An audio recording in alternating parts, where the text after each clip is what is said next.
ಮುಖ್ಯಮಂತ್ರಿಗಳನ್ನ ಭೇಟಿ ಮಾಡಿದ್ರೆ ಏನ್ ನಿಮ್ಮ ನಿಯೋಗದ ಮನವಿ ಏನು ವಿಚಾರಕ್ಕೆ ಅವ್ರನ್ನ ಭೇಟಿ ಮಾಡಿದ್ರು?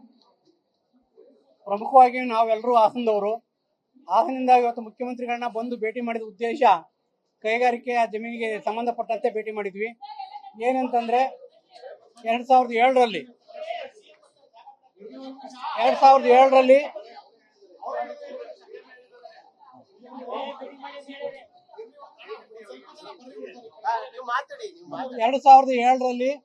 1057 ಎಕರೆಯನ್ನ ಅಕ್ವೈರ್ ಮಾಡ್ಕೊಂತಾರೆ. ಅಕ್ವೈರ್ ಮಾಡ್ಕೊಂಡ್ರಲ್ಲಿ ಸುಮಾರು ಒಂದು ಅರ್ಧ 40% ರೈತರು ಪರಿಹಾರ ತಗೊಂಡಿದ್ದಾರೆ. ಇನ್ನು ಉಳಿದವರು ಯಾರು ಪರಿಹಾರ ತಗೊಂಡಿಲ್ಲ. ಇವತ್ತಿನವರೆಗೂ ಯಾರಿಗೂ ಪರಿಹಾರನೂ ಇಲ್ಲ, ಮತ್ತೆ ಸೈಟ್ಗಳು ಇಲ್ಲ. ಇದಕ್ಕೆ ವಿರೋಧ ಮಾಡ್ಕೊಂಡು ಕೋರ್ಟ್ಗೆ ಹೋದ ನಂತರ ಕೋರ್ಟಲ್ಲಿ ಆದೇಶ ಆಗಿದ್ದು 10,780 ಅಡಿನ ಜಮೀನು ಕೊಡಬೇಕು ಅಂತೇಳಿ ಕೋರ್ಟ್ ತೀರ್ಮಾನ ಮಾಡ್ತು. ಅದೇ ಪ್ರಕಾರ ಕ್ಯಾಬಿನೆಟ್ ಮುಂದೆ ಕೂಡ ಬಂದಾಗ ಕ್ಯಾಬಿನೆಟ್ ಅಲ್ಲೂ 10,781 ಅಡಿಗೆ ಒಪ್ಕೊಂಡ್ರು. 10,780 ಒಪ್ಕೊಂಡಿದ್ದು ಆದೇಶ ಆಗಿದ್ದು ಬಿಟ್ರೆ 19 ವರ್ಷದಲ್ಲಿ ಇವತ್ತಿನವರೆಗೂ ಕೂಡ ಸೈಟ್ಗಳನ್ನ ಕೊಟ್ಟಿಲ್ಲ ನಮಗೆ. ಎಲ್ಲಾ ರೈತರುಗಳು ಒಂದು 8 ಹಳ್ಳಿಗಳು ಒಟ್ಟು 8 ಹಳ್ಳಿಗಳ ಜಮೀನು 1,050 ಎಕರೆ ಅಕ್ವೈರ್ ಮಾಡ್ಕೊಂಡಿರೋದು. ಇಂಥ ಉದ್ದೇಶದಲ್ಲಿ ಇಂಥ ಸಂದರ್ಭದಲ್ಲಿ ನಮಗೆ ಪರಿಹಾರನೂ ಇಲ್ಲ, ಜಮೀನು ಬೆಳ್ಕೊಳಕ್ ಆಗ್ತಾ ಇಲ್ಲ, ಮಕ್ಕಳು ಮದುವೆ ಮಾಡ್ಲಿಕ್ಕೆ ಆಗ್ತಾ ಇಲ್ಲ, ತೊಂದರೆ ಆಗ್ತಾ ಇದೆ ಅಂತೇಳಿ ನಾವು ಹಲವಾರು ಸರಿ ಸರ್ಕಾರಕ್ಕೆ ಮನವಿ ಕೊಟ್ವಿ. ನಮ್ಮ ಮನವಿಗೆ ಬೆಲೆ ಸಿಗ್ಲಿಲ್ಲ. ಈಗೇನಾಯ್ತು, ನಾವು ಸ್ಟ್ರೈಕ್ ಮಾಡ್ಬೇಕು ಅಂತೇಳಿ ತೀರ್ಮಾನ ಮಾಡ್ಕೊಂಡಿದ್ವಿ ರೈತರುಗಳು. ಆ ಸಂದರ್ಭದಲ್ಲಿ ಇವತ್ತು ಎಲ್ಲರೂ ಬಂದು ಮುಖ್ಯಮಂತ್ರಿಗಳನ್ನ ಒಂದ್ಸರಿ ಭೇಟಿ ಮಾಡೋಣ ಅಂತೇಳಿ ಭೇಟಿ ಮಾಡಿದೀವಿ. ಮುಖ್ಯಮಂತ್ರಿಗಳಿಂದ ಆಶ್ವಾಸನೆ ಸಿಕ್ಕಿದೆ.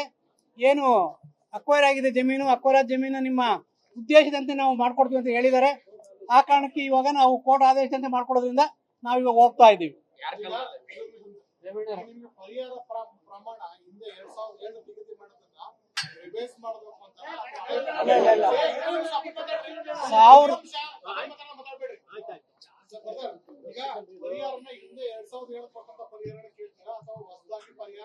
ಹೊಸದಾಗಿ ಪರಿಹಾರವನ್ನ ರಿವೈಸ್ ಮಾಡಿ ನಮಗೆ ಇವತ್ತು ಏನು 10,057 ಎಕರೆ ಅಕ್ವೈರ್ ಮಾಡ್ಕೊಂಡಿದ್ರೆ ಅದಕ್ಕೆ ಪರಿಹಾರ ಕೊಡಿ ಅಂತ ನಾವು ಕೇಳ್ತಾ ಇದೀವಿ.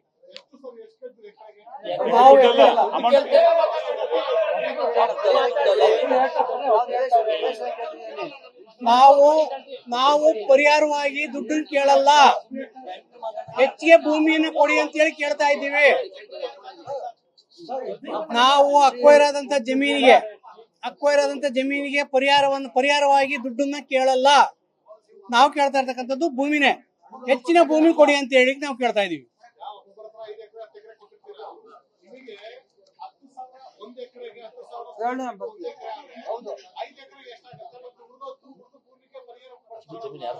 ಯಾರ್ದು ಕೂಡ ಬಡ ರೈತರು ಯಾರು ಇಲ್ಲ. ಇಲ್ಲಿ ಜಮೀನು ಇರೋದೇ 10 ಗುಂಟೆ 15 ಗುಂಟೆ 1 ಎಕರೆ 2 ಎಕರೆ ಈ ತರದಲ್ಲಿ ಇರ್ತದ್ರಿಂದ 2 ಎಕರೆಗೆ ಪರಿಹಾರ ಕೊಡೋದೇನು ಮಹಾ ಆಗಲ್ಲ.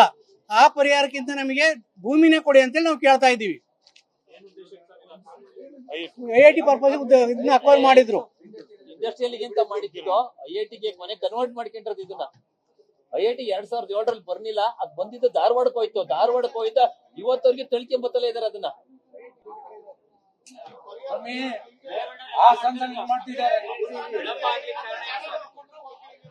ಏನ್ ಸಮಸ್ಯೆ ಇಲ್ಲ. ಜಾಗ ಬಿಟ್ಕೊಡ್ರಿ. ಒಟ್ಟು 8 ಗ್ರಾಮ ರೈತ ಕನಿಷ್ಠ 600 ಜನ ಇದ್ದಾರೆ. 600 ಜನ. ಹೌದು. ಈಗ ವಿಳಂಬ ಆಗ್ಲಿಕ್ಕೆ ಕಾರಣ ಏನಾಯ್ತು ಸರ್? ಇದೇ ಕಾರಣ.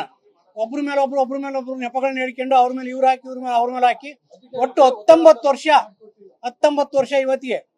ಈ 19 ವರ್ಷದಿಂದ ಪರಿಹಾರನೂ ಕೊಡ್ಲಿಲ್ಲ, ಭೂಮಿನೂ ನೀಡ್ಲಿಲ್ಲ, ಅದನ್ನ ಕೆಲಸನೂ ಮಾಡ್ಲಿಲ್ಲ. ಇವತ್ತಿಗೂ ಹಂಗೆ ಇದೆ. ಚರ್ಚೆ ರಾಜಕೀಯ ಕಾರಣ ಇದು, ಉದ್ದೇಶ ಇದು. HD ರೇವಣ್ಣ ಅವ್ರದ್ದು. HD ರೇವಣ್ಣ ಮಾತಾಡೋದಾ? ಕೋರ್ಟ್ ಆದೇಶಕ್ಕೆ ನಾವು ಭರವಸೆ ಅನುಕೂಲ ಮಾಡ್ಕೊಡ್ತೀವಿ ಅಂತ ಹೇಳಿದ್ದಾರೆ. ನಮಗೆ ಸಕಾರಾತ್ಮಕ ಸ್ಪಂದಿಸವ್ರೆ. CM ನಮಗೆ ಸಕಾರಾತ್ಮಕ ಸ್ಪಂದಿಸವ್ರೆ. ನಮಗೆ ಏನು ಕೋರ್ಟ್ ಆದೇಶದಲ್ಲಿ ನಿಮಗೆ ಕೊಡ್ತೀವಿ ಅಂತ ಹೇಳಿದ್ರೆ ಅದನ್ನ ಅಷ್ಟನ್ನ ನಿಮಗೆ ಭೂಮಿ ಕೊಡ್ತೀವಿ ಅಂತ ಹೇಳಿದ್ದಾರೆ. ಮುಂದಿನ ದಿನಗಳಲ್ಲಿ ಅದನ್ನ ಕೂಲಂಕಷ ಪರಿಶೀಲಿಸಿ ಅದ್ ಏನಾಗುತ್ತೆ ನಿಮ್ಗೆ ರೈತರಿಗೆ ನನ್ನ ನ್ಯಾಯ ಒದಗಿಸ್ಕೊಡ್ತೀನಿ ಅಂತಲೂ ಕೂಡ ಹೇಳಿದಾರೆ ರೈತರಿಗೆ ಮುಖ್ಯಮಂತ್ರಿ ಭರವಸೆ ಕೊಟ್ಟವ್ರೆ. ವಾಪಸ್ ಹೋಗ್ತಾ ಇದೀವಿ. ನಮ್ಮ ಹೆಸರು ತಾರನಾಥ್ ಅಂತವ. ಆಯ್ತು ಸರ್, ಥ್ಯಾಂಕ್ ಯು. ತಾರನಾಥ್ ಕೇಳಿ. ಅದಲ್ದನೆ ನಮ್ಮ ಹಾಸನದಲ್ಲಿ ಕೂಡ ಬಿಡದಿಗೊಂದು ನ್ಯಾಯ ಕೊಡ್ತಾರೆ, ಹಾಸನಕ್ಕೊಂದು ನ್ಯಾಯ ತರ್ತಾರೆ.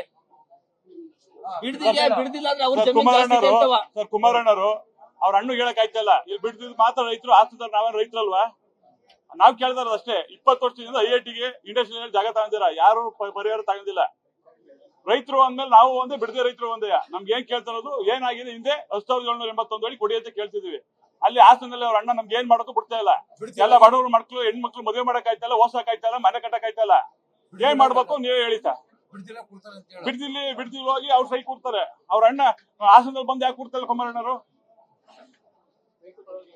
ರೈತರ ಪರವಾಗಿ ಅಲ್ವಾ? ಮುಂದಿನ ದಿನಗಳಲ್ಲಿ ಹಂಗೆ ಮಾಡ್ಬೇಕಾಗುತ್ತೆ. ಮಾಡ್ತೀವಿ. ಓಕೆ ಅಣ್ಣ, ಥ್ಯಾಂಕ್ ಯು.